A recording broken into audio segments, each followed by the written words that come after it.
हमने देखा जब वो 30,000 की धनराशि मिली तो विद्यालय में बच्चियों की संख्या बढ़ने लगी। ग्रेजुएशन में, अब इंटर ही नहीं, ग्रेजुएशन में बच्चियों की संख्या बढ़ने लगी। उसके बाद सरकार आई आदरणीय मायावती जी का।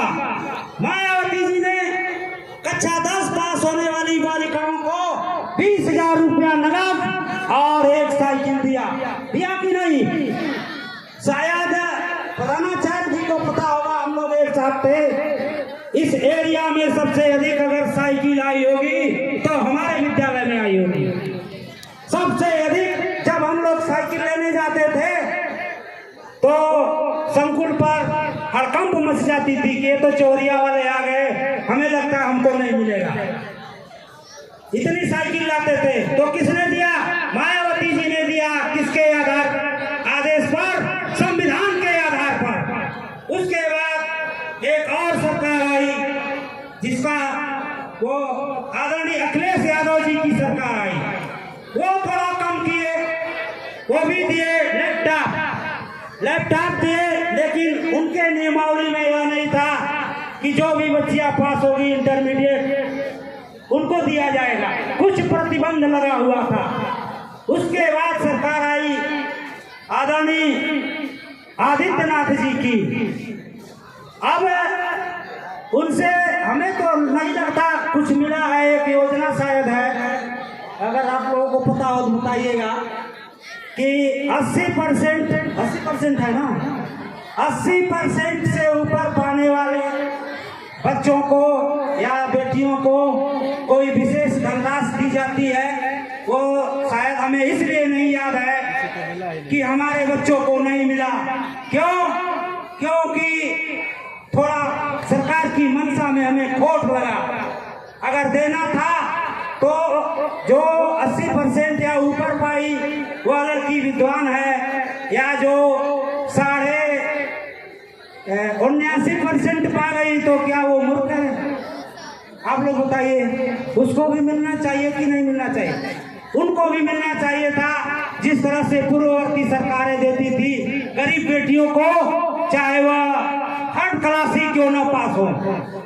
तो ये भी अधिकार अब मंच से यही कहना चाहूंगा, अगर कहीं से वायरल हो ही जाता है तो मैं माननीय मुख्यमंत्री जी से, घर का मुख्यमंत्री होने के कारण शिक्षक की हैसियत से मांगना चाहता हूं कि देना है तो हर बेटी को जो इंटरमीडिएट पास होती है उसको सहायता राशि दी जाए, ताकि हर गार्जियन सक्षम नहीं होता है कि वह स्नातक की पढ़ाई करा सके।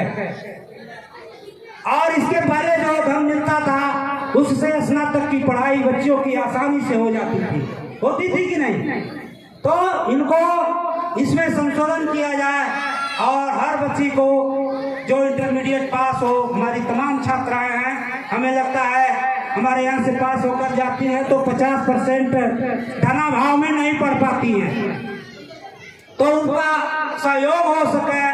क्योंकि मैं इसलिए कह रहा हूँ, ये कोई राजनीतिक मंच नहीं है, इसलिए कह रहा हूँ कि भारतीय जनता पार्टी का एक नारा है, शायद आप लोग जानते होंगे, पढ़े बेटियां और बढ़े बेटियां, है कि नहीं?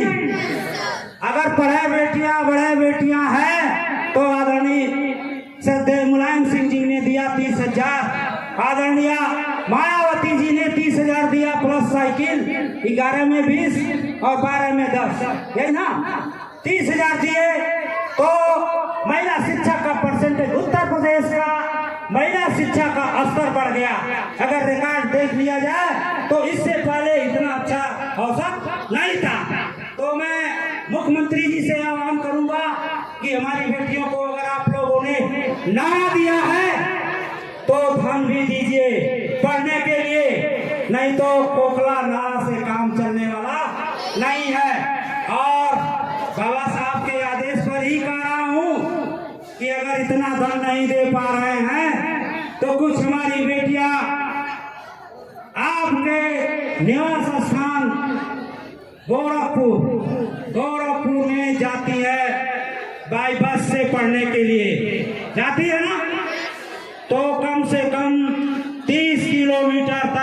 या 60 किलोमीटर तक या आगे आपकी जितनी इच्छा हो, बेटियों का भाड़ा मुफ्त कर दिया जाए बसों में। होना चाहिए, होना चाहिए नहीं? और एक और नमूना है बच्चों, अभी विगत माह हम लोग गए थे अयोध्या। अयोध्या गए थे ना? भारत सरकार के सुयोग्य, कर्मठ और ईमानदार परिवहन मंत्री के नाम से जाने जाते हैं आदरणीय नितिन गडकरी जी। गडकरी जी का नाम सुने हो कि नहीं? सुने हो ना?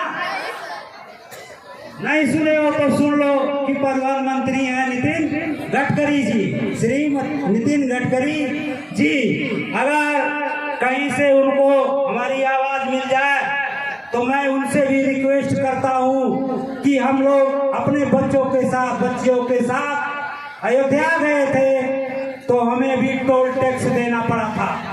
टोल टैक्स जब हम लोग पढ़ते थे, गोरखपुर पढ़ने के लिए जाते थे बच्चों, तो जो प्राइवेट गाड़ी के चालक थे वो हम लोगों को आधा किराया पर ले जाते थे। 10 रुपया 5 रुपया भाड़ा था तो बिना कहे, बिना प्रेशर के, बिना किसी सरकारी सहयोग के वो लोग अपने पेट से हम लोगों से 2 रुपया लेते थे। आया समझ में? 2 रुपया अगर हमारे देश का ड्राइवर अपने छात्र और छात्राओं का सहयोग कर सकता है अपनी निजी कमाई से, जिसकी आर्थिक स्थिति बहुत अच्छी नहीं होती है, तो मैं नितिन गडकरी जी से कहना चाहता हूं, अगर भाड़ा नहीं माफ कर रहे हैं तो हमारे बच्चे जब जाते हैं शैक्षिक भ्रमण पर तो उनका टोल टैक्स ही माफ कर दीजिए। संभव है कि नहीं है?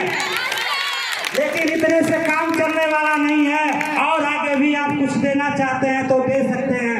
प्यारे बच्चों, हम थोड़ा भटक गए, संविधान से हट गए, शायद हमारे बच्चे जानते होंगे, आदत है हमारी भटक जाना पॉइंट पर। लेकिन जो संविधान में अधिकार दिया गया बाबा साहब भीमराव अंबेडकर के द्वारा, बार बार आप लोग जय भीम जय भीम, दीवारों पर जय भीम, बेंच पर जय भीम, इतना अपमान ना करो कि कूड़ेदान में भी लिख दो जय भीम। जो इस देश का पालक है, संरक्षक है, पालनहार है, उसका इतना अपमान आप लोग ना करो, बहुत वेदना होती है। इसके आगे एक और रिक्वेस्ट है कि शिक्षा का अधिकार मिला है तो पढ़ने के लिए मिला। कभी कभी हमारे बच्चियों द्वारा इसका दुरुपयोग किया जा रहा है, बड़ी वेदना होती है। अभी चंद दिनों पहले सुनने को मिला था कि माता पिता ने आपको हमें समर्पित किया है पढ़ने के लिए, और किसने समर्पित करवाया? संविधान ने। संविधान अगर अधिकार नहीं दिया होता तो शायद आप लोग भी आज घर के 4 दीवारों में बंद होते।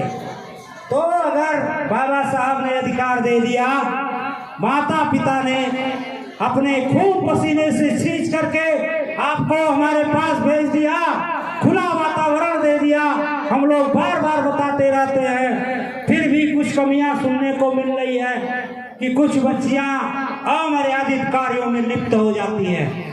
इस मामले में मैं विद्यालय के छात्रों पर गर्व करता हूं कि आज तक हमारे विद्यालय के छात्र, लगभग मैं 2005 से देख रहा हूं, चाहे वो किसी जाति धर्म का रहा हो, कहीं कुछ ऐसा सुनने को नहीं मिला कि जो अमर्यादित कार्य किया हो और किसी विद्यालय या बाहरी लड़की के साथ बदतमीजी किया हो या बाहर चला गया हो। इस पर हमें बहुत गर्व है। लेकिन गर्व होने का मतलब ये नहीं कि तुम लोग भी बिगड़ जाना। अब लास्ट पॉइंट में हमें यह कहना है कि बेटियों, अपने आप को संभाल के रखो।